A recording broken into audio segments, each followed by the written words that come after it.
What's happening, everyone? I don't really want to debate velocity because I feel it's kind of an irrelevant point, but I've noticed on YouTube and articles I've read and different forum pages that I've read, and I've been reading a lot of pages since I started getting revolvers because I want to learn as much about them as I can. And it seems to me that people get very, very hung up on numbers. Really, really hung up on numbers. Now, I'm not going to deny that a higher velocity is better. It is. I mean, the faster it goes, the more damage it's going to do, and I get that. But I think that people just put too much stock into velocity. Now, I've seen people say, or heard them say in videos, that they wouldn't want to carry anything that goes less than 1,400 to 1,600 feet per second. I read one comment somewhere where a guy said, anything under 1,600 feet a second, he's not going to carry. Alright, well, more power to you. And I'm not here to tell people how to do shit. I just want to discuss this because when you're talking about feet per second, that's not really, it's kind of hard to relate that to anything when you're just talking about feet per second. Because all you know is the higher the number, the faster it goes. So I wondered, how fast is 1,000 feet per second? So I did the math, and 1,000 feet per second is 681 miles an hour, which is fucking fast, man. That's really, really, really fast. You know, I checked, I think it was 1,400 feet per second. It's about 925 miles an hour. And, I mean, that's a substantial difference. But again, 681 miles for a little lead slug to come flying at you is pretty damn fast. I mean, imagine if you could pick up a rock or a marble and throw it at somebody. Come on. At 681 miles an hour, it's going to do some serious damage to that person. So, I don't really see why people put so much stock in it. I mean, again, I don't think people ever figure the number of miles per hour, but 681 miles an hour is pretty damn fast. I don't see how that couldn't get the job done. Now, again, faster. Alright, I will say it's better. I'm sure it is. But, you know, I carry 38 Special all the time. I have my Tauruses, but I don't usually carry them. But I carry 38s all the time, and they're not the fastest round in the world. But I feel perfectly safe with it. I got no problem with it. But I just want to talk about that and let people realize, you know, you take 1,000 times 60 seconds times 60 minutes and divide it by 5,280, which is the number of feet in a mile, and you get how fast the bullet's moving. And of course, it is not, you know, it's only going to go so far, but while it's moving, that's pretty fast. So I don't know. I think that the velocity numbers, I mean, they never seem, it seems as though from everything I've seen online that the velocity of a bullet never actually goes as fast as advertised on a box. Now, they're probably shooting those from a rifle, so they get the highest velocity possible, and then marketing it as though all guns are going to shoot at that speed. Snub noses are not going to shoot them as fast as a longer barrel, especially on a rifle, because the rifle, you know, more barrel length it has to go down, the faster it's going to get spinning. So, I just think that velocity is a marketing technique that people use to try to sell their product, because people look at it and go, well, this is 400 feet per second faster, so I'm going to go with this over this other round that only does, you know, 1,000 feet per second. So, I don't know. I just don't understand it. But I just want to address that because I don't think people realize how fast 1,000 feet per second really is. It's really quick. I mean, imagine driving 681 feet, or 681 miles an hour. I mean, I'm pretty sure that's close to breaking the sound barrier. I think it's like 800-something miles an hour is the sound barrier. So, I could be wrong on that. Don't quote me. Now, another thing that I want to just bring up real quick is why, maybe this is something I just am ignorant to, I don't know. But I hear a lot of people talking about over-penetration. They're worried about over-penetration. They want the round to hit hard as fast as possible. They want to, you know, 1,800 feet a second if possible. They want to hit, expand, and then all of a sudden stop within a distance about that big, you know. Now, I don't get that one either. What is the problem with over-penetration? I mean, if you blow a hole all the way through somebody, it's going to do more damage than if it stops halfway into them. You know, you shoot someone in the lung, like in the lung, with those .357 Buffalo bore, those 180 grain flat nose lead slugs. And I imagine being flat like that, it's going to start to flatten out a little bit as it's hitting. I mean, it'll just bore a hole right through you, and just whatever it touches, it's going to take with it out the backside. Now, some of the arguments I've seen, people say, well, there could be, you know, you don't want to over-penetrate and hit somebody behind the person that you're shooting at. Well, if there's a crowd of people behind the person you're trying to shoot, why the hell would you open fire on that person anyways? I mean, unless they're like no more than 5 feet away from you, maybe 10 feet at most. Or unless you're just a really great shot. Because if I'm 20 feet away from somebody and there's a whole crowd of people behind them, there's no way I'm going to shoot at them. Because knowing my luck, I'd end up missing and hitting somebody else that's trying to get out of there or whatever. And I'll end up going to jail for accidentally, you know, hurting or possibly even killing somebody else or some kid because I decided to, you know, take the law in my own hands and shoot at somebody with a crowd of people standing behind them. So I don't really see myself ever shooting at somebody that has a crowd of people behind them to begin with. So again, I don't understand what over-penetration, what the problem is with that, because I don't know, I couldn't see myself shooting at somebody unless they're right there in front of me. And even then, I still don't want the round to go through the person and hit somebody else behind them. You know, so I don't know. If somebody understands this, fill me in the comment section, because I just don't get it. It doesn't. I mean, I hear people say, well, you know, dead men don't talk, you know. It's like you have to shoot somebody, they want them to be dead so they can't testify in court or whatever. Well, then when you want to just blow a hole all the way through them, because that would more likely seem that it's going to kill the person than if it just went in and stopped. So I don't know.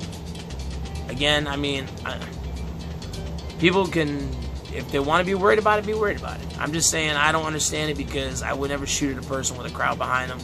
And if I have to shoot somebody, I want to do as much damage as possible. I don't want it stopped halfway through.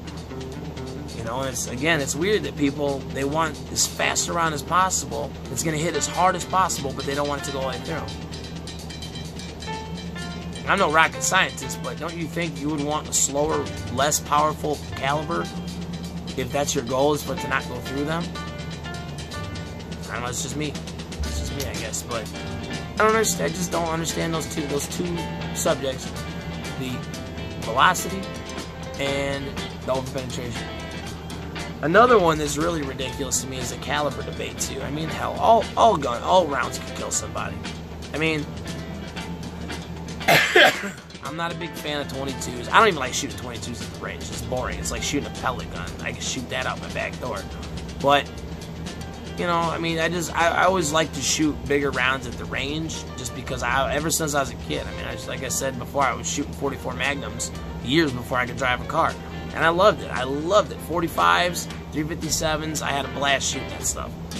When I was a little kid, I was probably about 13, I asked my dad if I could shoot this high-powered hunting rifle, and it about put me on my ass, but it was fun. I liked it. But the caliber thing, I mean, so many people just talk so much shit about different calibers, and it's like, dude, I mean, really any round is better than nothing. And I mean, 22s, I don't know. I mean, I know there's people that argue for them, and I'm not going to argue against them, because it's still a gun and it's still a bullet. But I don't know, it's just kind of iffy. I mean, plus it could ricochet inside somebody, shoot out and fly in some odd direction too, and possibly hit somebody. But I mean, I would personally prefer to carry at least a 38.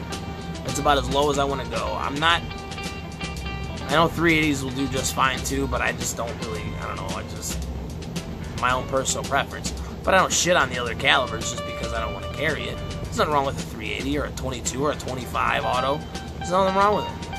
You know, it's like people that carry only 45, which, more power to you. Shit, I love a 45. I want a 1911 bad.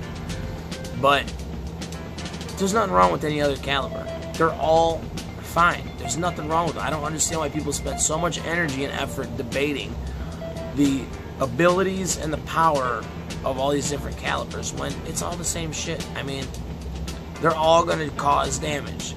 They're all going to hurt, quite possibly kill. But what's more important than caliber Or even capacity. That's another one people argue all the time. Well, I gotta have 50 rounds. Why? Not really 50, but I'm just exaggerating for effect here. But, you know, a 21 round gun. What the fuck do you need 21 rounds for? I mean, really. Again, unless you're expecting a Hollywood shootout, chances are it's overkill. Now, again, if people want to do it, I'm not gonna shit on them. Go for it. That's your thing. Do it.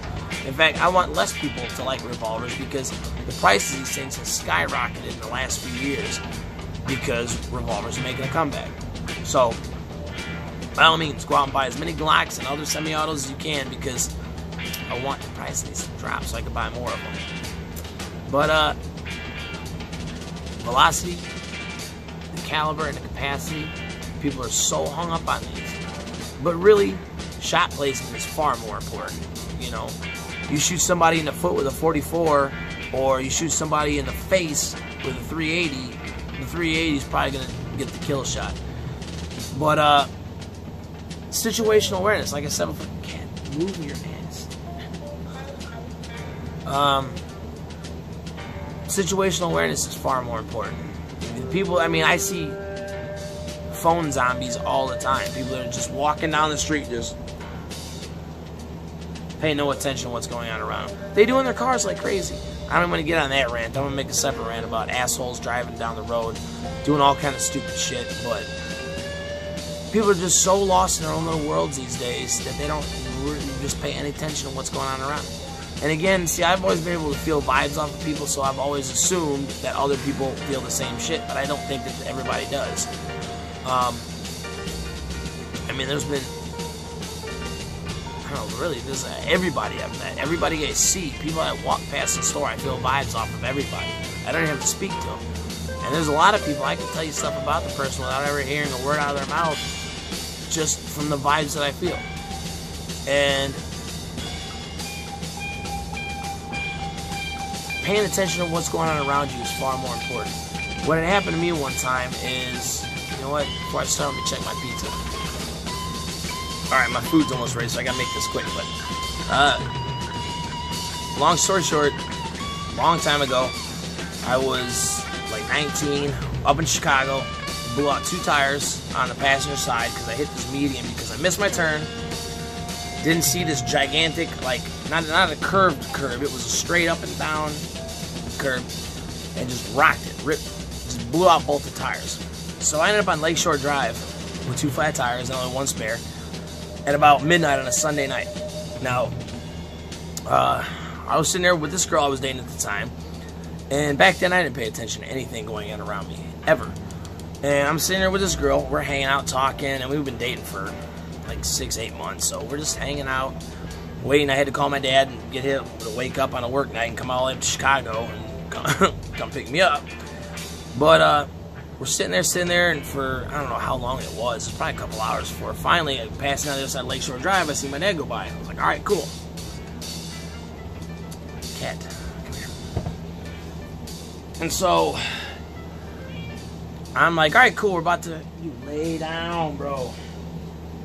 So, I'm like, alright, cool, we're about to get out of here.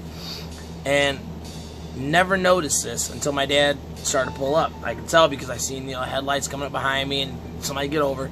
I didn't realize there was a car sitting behind me with their headlight, with all their lights off, with 4 dudes in it. And as soon as my dad pulled up, they just drove off. Lights off and everything, so you couldn't really see the license plate. And I had no idea they were there. I don't know how long they were there. I don't know what their intentions were. I was there with this girl. I mean, there's a lot of bad things that could have happened, and I'm sure they weren't pulled over to try to help us out. I'm pretty positive of that. But that night changed my life forever. From that moment on, I have always paid attention to everything going on around me. It doesn't matter where I'm at or who's around, even if there's nobody around. I'm always watching, looking over my shoulder, keep an eye on everybody, watching how people are acting, feeling the vibes in the room. If I start to feel tension in a room, I just, that tense vibe, I just get up and leave if I have to, if I feel the need to. Or move at least to a different part of the building or room or whatever. But that one night changed my life forever. And ever since, I'm always paying attention to what's going on. And that's a good way to be. because you might see something coming before it happens, and that right there might be the difference in, you know, going home that night of your ass. And in that situation, your caliber and your capacity are going to make no difference, nor velocity or anything else. You know, like I said, if somebody comes up and sticks a gun in your belly and says, give me all your money, there's not much you can do about it, at least not until they turn around and start, you know, running away. But you better hope they don't want to just shoot you anyways, just so you can't identify them. Now, like I say, if you can see something coming or something suspicious going on, you got your hand on your gun and you're ready for anything that comes up, and you see somebody with just staring at you or whatever, I mean, how you could, you know, just pull your shirt up and show them your gun. That might be enough to scare them off. But pay attention, pay attention, pay attention. That is the most important thing. That and your shot placement, you know. I can't stress those two enough, and I don't hear a lot of people talking about that online, ever. You know, sometimes shot placement, but never do I hear people talk about situational awareness. It is crucial. And not just with guns and being held up or assaulted or whatever. Driving down the road, situational awareness is huge. People got to get off their phones. Facebook and Twitter and shit, that ain't that important, man. I can't tell you how many people have almost slammed into me because they're too busy on their fucking phone. Or riding my ass, which I'm convinced now that people ride each other's ass. I mean, I thought about this forever. And I think the reason people just constantly ride each other's asses is so that when they're doing this, they can see your taillights in their peripheral vision so they know if they need to stop or not. And dude, I don't want somebody riding my ass that's paying attention, let alone somebody that's doing this the whole time. But they do it constantly. But it's very good to be aware, not just of what's in front of you or what's behind you, but what all the way around you, what's going on, especially on a highway. And anytime on a highway, I can tell you what every single car everywhere around me is doing. And I usually can predict people's moves, whether they're going to change lanes without signaling or, you know, sit there going slow as it can be. And then when I decide to go past them, it's like I know they're going to come over. For some reason, I still try to pass them anyways, but I can't tell you how many accidents I've avoided on the highway because I'm paying attention to everybody. So I don't know, maybe it's just me, but I just thought I'd put that out there for people to think about. Remember, 1,000 feet, 681 miles an hour. I don't see how that couldn't do the trick. So, until next time, bye-bye.